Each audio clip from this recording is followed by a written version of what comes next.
Hello dear student, welcome to our channel teachers creator. इस session में most important questions of pedagogy of economics BEd first year IGU Meerpur Rewari के लिए देखेंगे। ये आपको इंपॉर्टेंट क्वेश्चंस जरूर पढ़ के जाना है ताकि आप अपने एग्जाम में अच्छा परफॉर्म कर सकें। इससे पहले आप चैनल पर नए हैं तो चैनल को सब्सक्राइब कर लें ताकि नेक्स्ट वीडियो की नोटिफिकेशन मिल जाया करें और वीडियो को लाइक शेयर कॉमेंट जरूर करें। सो स्टार्ट करते हैं। Unit 1, Explain the nature, scope and general objectives and aim of teaching of economics at different level of school education। स्कूली शिक्षा के विभिन्न स्तरों पर अर्थशास्त्र शिक्षण के प्रकृति, विस्तार, सामान्य उद्देश्य और उसके लक्ष्यों की सविस्तार चर्चा करें। क्वेश्चन नंबर 2 है explain the Bloom's taxonomy instructional objective with the help of example. उदाहरण की सहायता से ब्लूम द्वारा बताए गए अनुदेशनात्मक उद्देश्यों की व्याख्या कीजिए। Explain the value of teaching of economics. अर्थशास्त्र शिक्षण के मूल्यों की व्याख्या कीजिए। तो यूनिट 1 के ये 3 क्वेश्चंस आप इम्पॉर्टेंट हैं, इसको आप कंप्लीट कर तैयार कर लीजिएगा।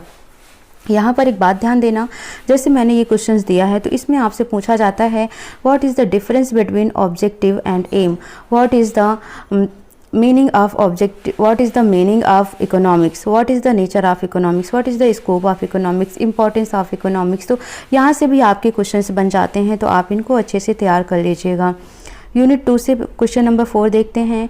What is meaning of pedagogical analysis, describe importance and complete the step of pedagogical analysis in detail. शिक्षा शास्त्रीय विश्लेषण का क्या अर्थ है? शिक्षा शास्त्रीय विश्लेषण की महत्व और सोपानों को विस्तार पूर्वक बताइए। ठीक है, यानी कि पेडागोजिकल एनालिसिस का पूछा गया है कि क्या उसका महत्व है और क्या स्टेप्स हैं करने के। Write pedagogical analysis on this topic, laws of return, national income, meaning, methods of measurement. ठीक है, तो इन पर क्या करना है आपको? शिक्षा शास्त्रीय विश्लेषण लिखना है, जैसे उत्पादन अथवा प्रतिफल के नियम क्या हैं, राष्ट्रीय आय अथवा अर्थ, राष्ट्रीय आय का अर्थ, उसके मापन की क्या विधियाँ हैं।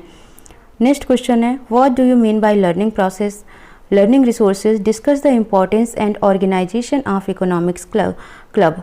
अधिगम संसाधनों से आप क्या समझते हैं? अर्थशास्त्र क्लब के महत्व तथा संगठन की विवेचना कीजिए। नेक्स्ट यूनिट है question number 7, what do you understand by skill of explanation और skill of probing questions, illustrate the process through a microlesson plan. व्याख्या कौशल अथवा खोजपूर्ण प्रश्न कौशल से आप क्या समझते हैं? एक सूक्ष्म पाठ्य योजना के द्वारा प्रक्रिया को स्पष्ट कीजिए। यह आपका सेपरेटली आता है, स्किल ऑफ एक्सप्लेनेशन और स्किल ऑफ प्रोबिंग क्वेश्चंस आपके सेपरेटली आते हैं, बट दोनों ही आपको तैयार करके जाना है। What are the criteria of selecting good textbooks for economics. एक अच्छी अर्थशास्त्र की पुस्तक का चुनाव करते समय किन किन मापदंडों को ध्यान में रखना चाहिए। Discuss in detail what are the quality and responsibility of good economic teacher. एक अच्छे अर्थशास्त्र अध्यापक के गुणों एवं उत्तरदायित्व के विस्तार से चर्चा कीजिए। What is achievement test? How will you construct achievement test? Write in detail। उपलब्धि परीक्षण क्या है? उपलब्धि परीक्षा का निर्माण कैसे करेंगे? विस्तार से लिखें। What is meaning, importance and various type of evaluation in the economics? यानी अर्थशास्त्र में मूल्यांकन का अर्थ, महत्व और विभिन्न प्रकार की विवेचना कीजिए।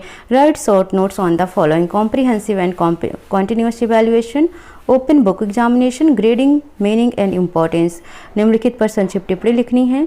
सतत व व्यापक मूल्यांकन क्या होते हैं? खुली किताब परीक्षा क्या होती है? ग्रेडिंग के अर्थ और महत्व बताने हैं। तो ये टोटल आपके 12 इंपॉर्टेंट क्वेश्चंस हैं जिन्हें आपको डेफिनेटली तैयार करके जाना है। साथ ही साथ आपको टाइम मिल जाता है तो आप और भी तैयार कर लीजिएगा, बट इतने क्वेश्चंस आपको 100% तैयार करके जाना है। So all the best guys for your exam. Telegram channel join कर सकते हैं टीचर्स_क्रिएटर के द्वारा। Thank you for watching, bye bye, take care.